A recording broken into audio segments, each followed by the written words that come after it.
dia, meus amados irmãos em Jesus.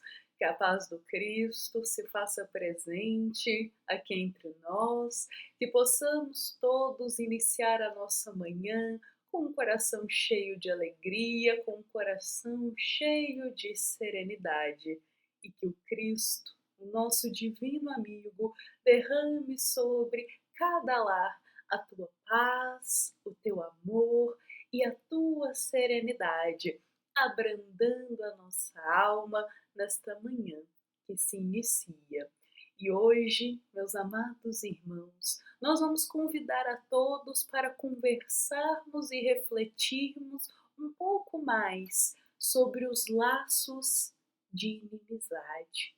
E para a gente conversar sobre esse tema, nós convidamos a cada um que está aqui a irmos juntos até o capítulo 12 do Evangelho segundo o Espiritismo, porque a passagem que vai ser a base, que vai ser a inspiração da nossa reflexão de hoje, ela se encontra no item 7 e 8 deste capítulo 12, que é a passagem Os Inimigos Desencarnados.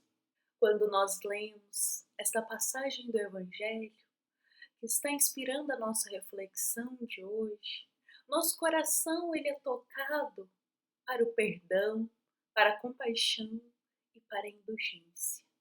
Por vezes nós nutrimos tanto ódio, tanta raiva, tanto desejo de vingança para com os nossos irmãos. Mas essa passagem do Evangelho, ela vem e nos esclarece quanto a essa situação, quanto a esses sentimentos que nós nutrimos e são tão densos. E além de nos esclarecer, é uma passagem que nos convida à mudança, que nos convida ao perdoar, que nos convida, como dissemos, à compaixão e à indulgência para com o próximo.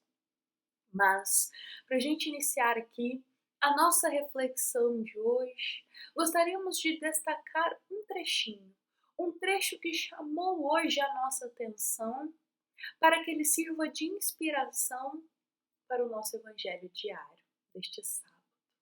Então vamos juntos ler um trechinho que se encontra na nossa passagem de hoje. É o momento em que é nos esclarecido. Sabe ainda que a morte não livra senão da presença material de seu inimigo, o que este pode persegui-lo com seu ódio, mesmo depois de ter deixado a terra. Este trecho, que faz parte da nossa passagem, por outras palavras nos diz: olha, a morte, o desencarne, não nos livra da presença de nosso inimigo ou daquele em que firmamos laços de inimizades e laços de ódio. Porque a vida, após o túmulo, ela continua. E estes, por sua vez, podem continuar mesmo na vida espiritual, no estado da erraticidade. Podem continuar nos perseguindo com o seu ódio. Olha que interessante. E ao ler este trechinho, rememoramos aqui uma história de um livro, de uma obra muito especial. E nós decidimos aqui hoje compartilhar um pouquinho, só um pedacinho, porque é uma história muito bonita, é uma história longa e é uma história que vai se desdobrando com diversas explicações e esclarecimentos para nós. Mas a gente fez como se fosse um compilado, um resuminho dos principais pontos dessa história, para hoje compartilharmos aqui esses pontos que vão se harmonizar e até mesmo exemplificar este trecho aqui que o Evangelho nos traz. Então hoje, meus amados irmãos em Jesus, nós vamos convidar a todos para compartilharmos aqui juntos da história do querido Antônio Olímpio. É uma história que é narrada para nós no livro Ação e Reação. Esta obra aqui, uma obra que foi psicografada pelo nosso querido Chico Xavier e ditada pelo querido espírito André Luiz. Então, em diversos capítulos ao longo de toda a obra, André Luiz vai sempre ali destacar um pouquinho da história de Antônio, nos esclarecendo sobre esses laços de inimizades que nós firmamos na Terra. Mas o que acontece depois do desencarne? Então, a história que nós vamos resumir aqui e compartilhar um pouco com vocês se encontra em diversos capítulos desta obra. Uma obra que todos nós indicamos para a leitura, para expandir o nosso conhecimento, para nos esclarecer também, porque é uma obra que vem falar sobre tudo que a gente faz vai ter uma reação. Toda atitude nossa tem uma consequência. Então, nesta obra, André Luiz, ele vem trazendo alguns casos de diversas atitudes que se tem na Terra e o que acontece depois do desencarne, após ter essas atitudes. É muito interessante e de muito esclarecimento para todos nós. Bom, mas vamos lá para a história. Nós fizemos um pequeno resuminho aqui e com o objetivo de não deixar faltar nada e ser bem fiel à história narrada por André Luiz, nós vamos juntos lendo uns trechinhos do nosso resumo e também conversando sobre essa história, que vai exemplificar esse trecho do Evangelho segundo o Espiritismo. Então, André Luiz ele vai narrar para nós, através da psicografia de Chico Xavier, que ele, juntamente com Silas e um outro espírito, Hilário, estão lá no estado espiritual, no estado da erraticidade, observando e ajudando alguns irmãos que estão chegando do desencarne. Então, alguns irmãos vão chegar atormentados, outros vão chegar sem entender o que está acontecendo, porque André Luiz ele está em uma zona, gente, vou colocar como uma zona ali no estado espiritual, no estado da erraticidade, que é uma zona que recebe espíritos inferiores, espíritos com débitos graves. Então, esses irmãos eles vão chegar após o desencarne muito atormentados, por vezes vão chegar adormecidos ainda e quando acordam ficam sem entender o que está acontecendo com eles ou onde eles estão. E chega ali um espírito atormentado também, onde André Luiz, Silas e Hilário vai se deparar com esse espírito chamado Antônio. Antônio está muito desorientado. E após ali alguns dias de trabalho para acalmá-lo, para serenar o seu coração, para trazer a sua consciência para aquele momento, André Luiz começa a ouvir a história pelo próprio Antônio, do porquê que ele se encontra naquele estado atordoado. E o querido Antônio vai compartilhar com André Luiz e também com todos nós, que quando ele estava lá na Terra, aqui conosco, digamos assim, na matéria, quando ele estava aqui, em uma determinada época, o teu pai faleceu.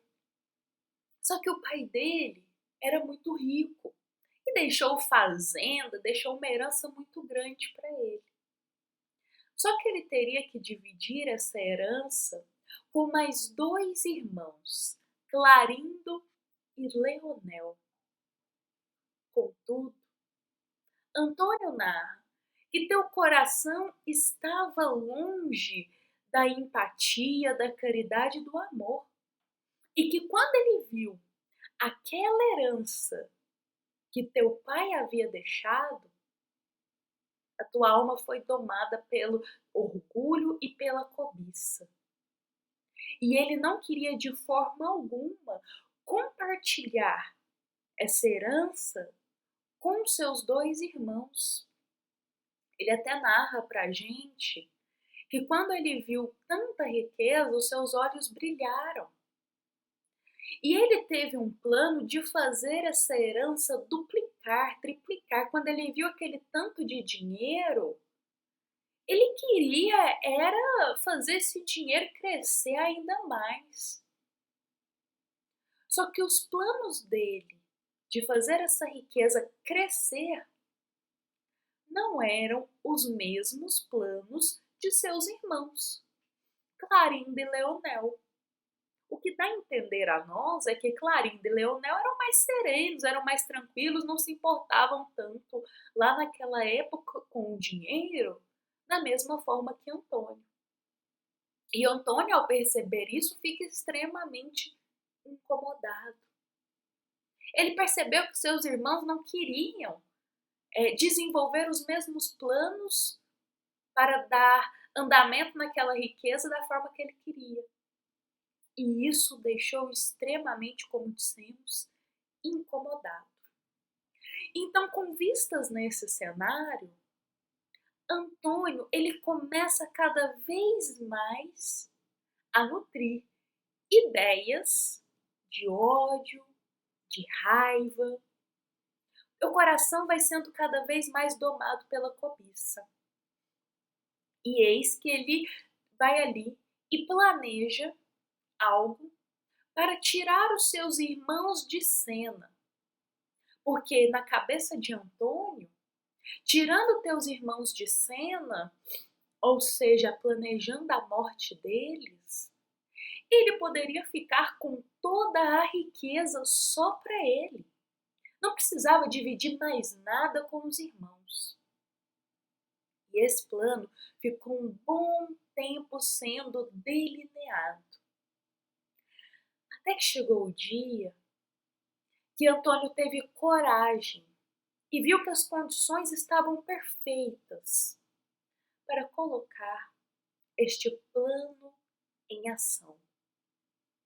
Então Antônio vai, convida os dois irmãos para um passeio de barco.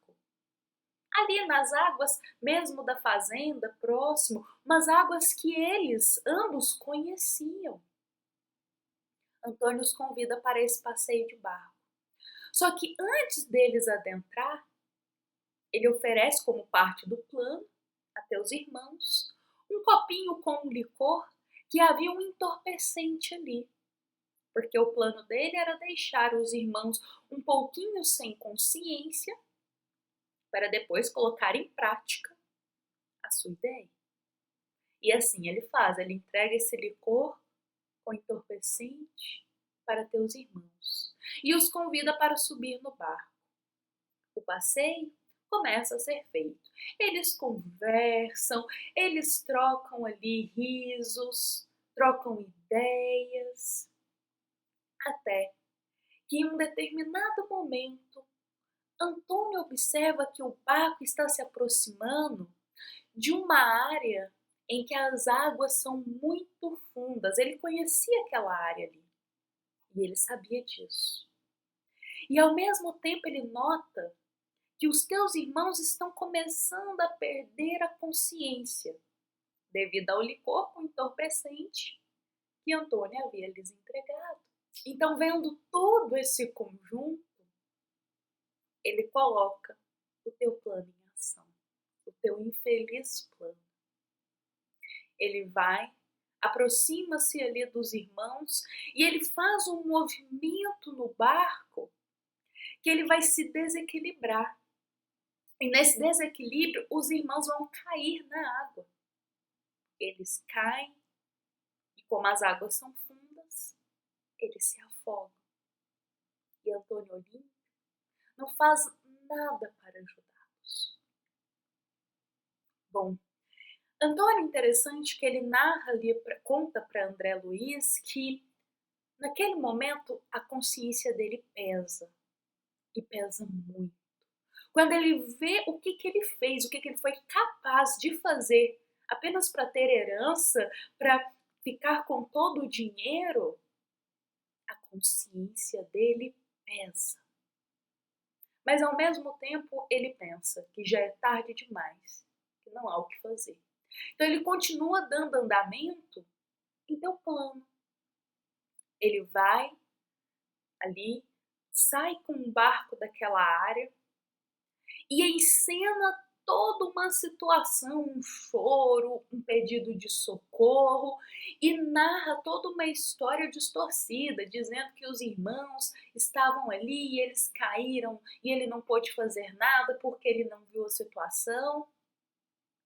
Ele é praticamente um ator, que a gente fala, encena toda uma situação para as pessoas acreditarem que os irmãos haviam realmente, assim, infelizmente, caído em um acidente, não havia nada que poderia ser feito.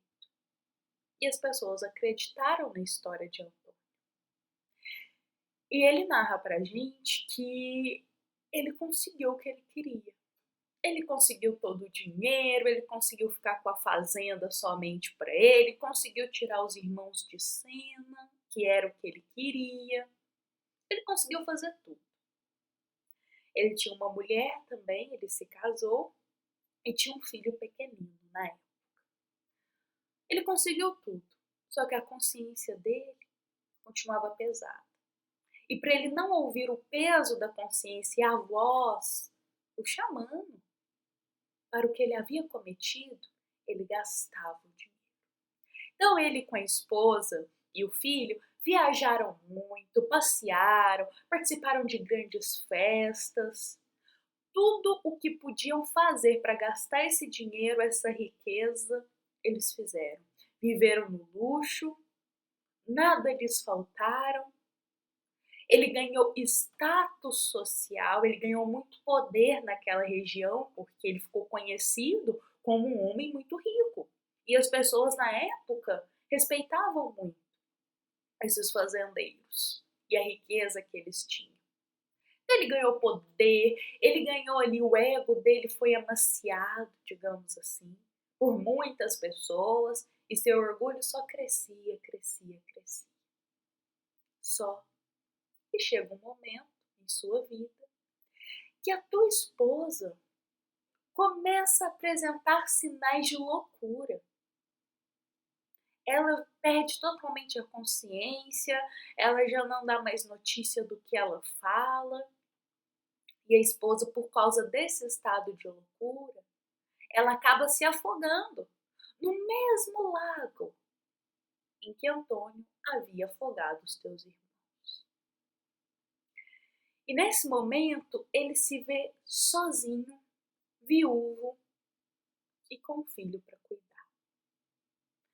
E ele se entrega a um estado de infelicidade muito profunda, porque não tinha mais o que ele fazer com o dinheiro. Ele já tinha gastado o que ele queria, não tinha mais com quem ele partilhar esse momento. Porque cadê a família dele?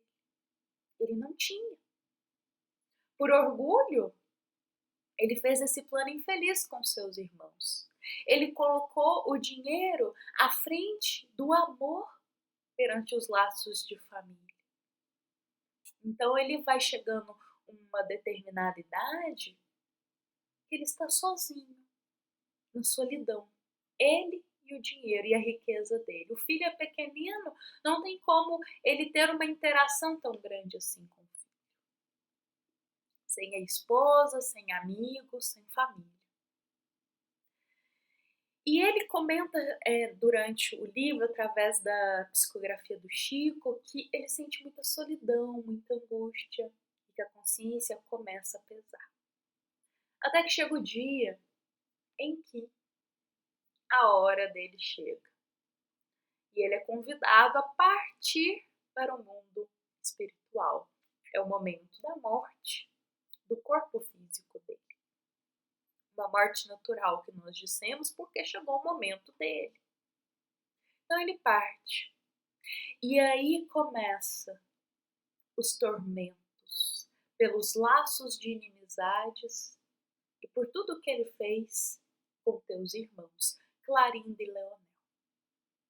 Antônio conta que quando ele adentra no mundo espiritual, lá está os dois irmãos o aguardando, revoltados, cheio de raiva, cheio de incompreensões do porquê o irmão havia feito aquilo justo com eles. Eles eram irmãos e por que isso havia acontecido? E esses dois irmãos, por terem sido assassinados, por terem sofrido algo tão brutal em teu coração, eles não tinham esclarecimento naquela época para o perdão, eles não tinham esclarecimento naquela época para a indulgência. Então eles nutrem um desejo de vingança para com Antônio muito grande. E justamente isso harmoniza certinho com a nossa passagem de hoje. Esses laços de inimizade e de ódio estão tão fortes que na hora que Antônio desencarna, os dois irmãos já sabem e estão ali esperando por ele. E aí começa uma parte do sofrimento de Antônio, porque os dois irmãos começam a atormentá-lo, a perturbar a sua consciência, narrando para o irmão a todo momento o que ele havia feito, chamando ele de assassino, falando que o quanto ele havia sido desonesto. A culpa foi corroendo a alma, o espírito, quer dizer, de Antônio. A culpa foi corroendo. E ele ficou um bom tempo, olha, logo após o desencarne dele, ele ficou um bom tempo sofrendo perturbações nas mãos dos dois irmãos. Os dois irmãos que ele firmou laços de inimizade na vida material, mas depois não buscou se redimir, não buscou o perdão, não buscou a compaixão. E aí o que acontece? Esses laços de inimizade se estendem. Até o momento, após sofrer muito com esses irmãos que estavam praticamente ali atormentando. E o interessante é que Leonel e Clarindo, eles tinham tanta raiva e tanto ódio do que o irmão tinha feito, que eles iam visitar frequentemente, eles estavam até morando lá em espírito na fazenda e atormentando a família de teu irmão, que era o filho, o sobrinho deles, atormentando o sobrinho, ali atormentando os descendentes que habitavam aquela casa. Porque eles estavam extremamente revoltados que aquilo foi lhes tirado, que a oportunidade da vida havia sido lhes retirada de uma forma tão brutal. Então eles continuaram ali em espírito, Clarindo e Leonel, na fazenda, obsediando, atormentando, com desejo de vingança, para com o filho de Antônio e também os descendentes deles. Olha só como que os laços de inimizade, eles são tão profundos às vezes no ódio que cega o nosso coração.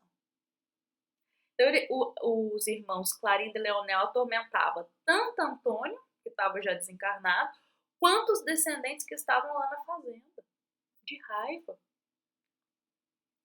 Mas vejamos que essa história, ela se desenrola, é uma história muito bonita, é um momento em que André Luiz, Silas e Hilário também, que são três espíritos que estão ajudando nesse caso, eles buscam a esposa de Antônio para poder acalmar um pouco o coração dele, eles tentam trabalhar para levar o perdão de toda aquela situação. E é um trabalho muito bonito, que André Luiz, Silas e Hilário participam.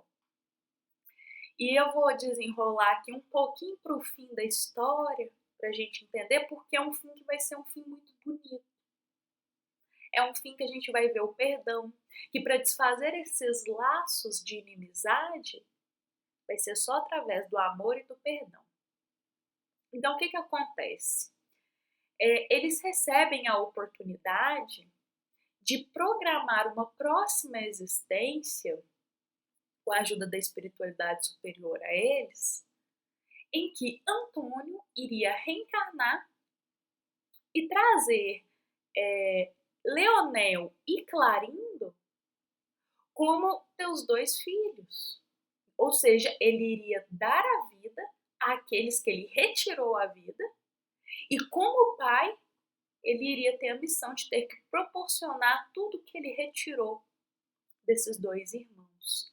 E além disso, com esses laços de pai e filhos, ele teria a oportunidade de, entre eles, desfazer os laços de inimizade e ramificar o amor e o perdão, uma nova forma deles se verem. Olha que bonito. Então, esse é o caminho ali que André Luiz narra para a gente, que esses espíritos vão tendo para suas próximas vidas. Mas é um caminho um pouquinho longo, porque o livro narra para a gente todo o trabalho bonito que tem que ter com Leonel e Clarindo, porque eles buscam esclarecer o coração deles, que está muito enraizado na vingança, busca também esclarecer Antônio, que está muito enraizado na culpa. É muito bonito a gente ver nesta obra como se desenrola o trabalho da espiritualidade para nos ajudar nesses laços de inimizades que nós criamos na matéria. É muito bonito. E essa história, meus amados irmãos em Jesus, é uma história que, mesmo contada aqui de forma resumida, nos remete exatamente ao que o Evangelho nos diz. Por vezes, muitos irmãos acreditam que o que faz aqui na Terra, materialmente, que ninguém vai ficar sabendo, que não tem problema. Contudo, a vida do Espírito é eterna. E também Deus, nosso Pai, tudo enxerga e tudo vê. Então, a partir do momento que a gente transgride a lei de Deus, da forma que for, nós precisaremos, de alguma forma, realmente pagar por isso. Vejamos que na história, ninguém vê o que Antônio faz com os irmãos. Mas a vida é eterna, os irmãos continuam vivos na vida espiritual, buscando vingança, buscando ódio quanto aquele ato. Isso é uma história para a gente pensar, uma história para a gente refletir. Acredito que só o fato da gente compartilhar essa história aqui nesta manhã de sábado já é uma grande reflexão para todos nós. Não há necessidade da gente aqui compartilhar perguntas, questionamentos, porque essa história, junto com esse trecho do Evangelho, já chamam a nossa consciência a pensar em todos os laços de inimizade que nós firmamos e como eles podem se desenrolar na vida espiritual. Com isso, meus amados irmãos, aproveitemos enquanto estamos encarnados para ter uma vida com os nossos irmãos mais serena possível, mais tranquila possível, fazendo sempre a nossa parte, trabalhando o perdão, a compaixão, trabalhando o tempo de cada coisa, trabalhando o respeito ao próximo, para que a gente saia dessa vida sem laços de inimizade, carregados para a vida espiritual. Bom, meus amados irmãos em Jesus, esta foi a nossa história deste sábado. Espero que da melhor forma possível possa ter compartilhado sobre ela. Novamente, nós indicamos a leitura do livro Ação e Reação. É um livro tão especial. Ali conta diversas histórias, não só de Antônio, para a gente ver na história desses espíritos um aprendizado, um esclarecimento para todos nós. Então hoje nós fiquemos com Jesus, fiquemos com Deus nosso Pai, e que os bons espíritos nos amparem e estejam conosco, sempre iluminando o nosso coração. Lembremos que essa é uma mensagem do Centro Espírita Luiz Gonzaga de Luminárias, a todos os corações que estão aqui, nos ouvindo e nos acompanhando. Fiquemos em paz e que assim seja.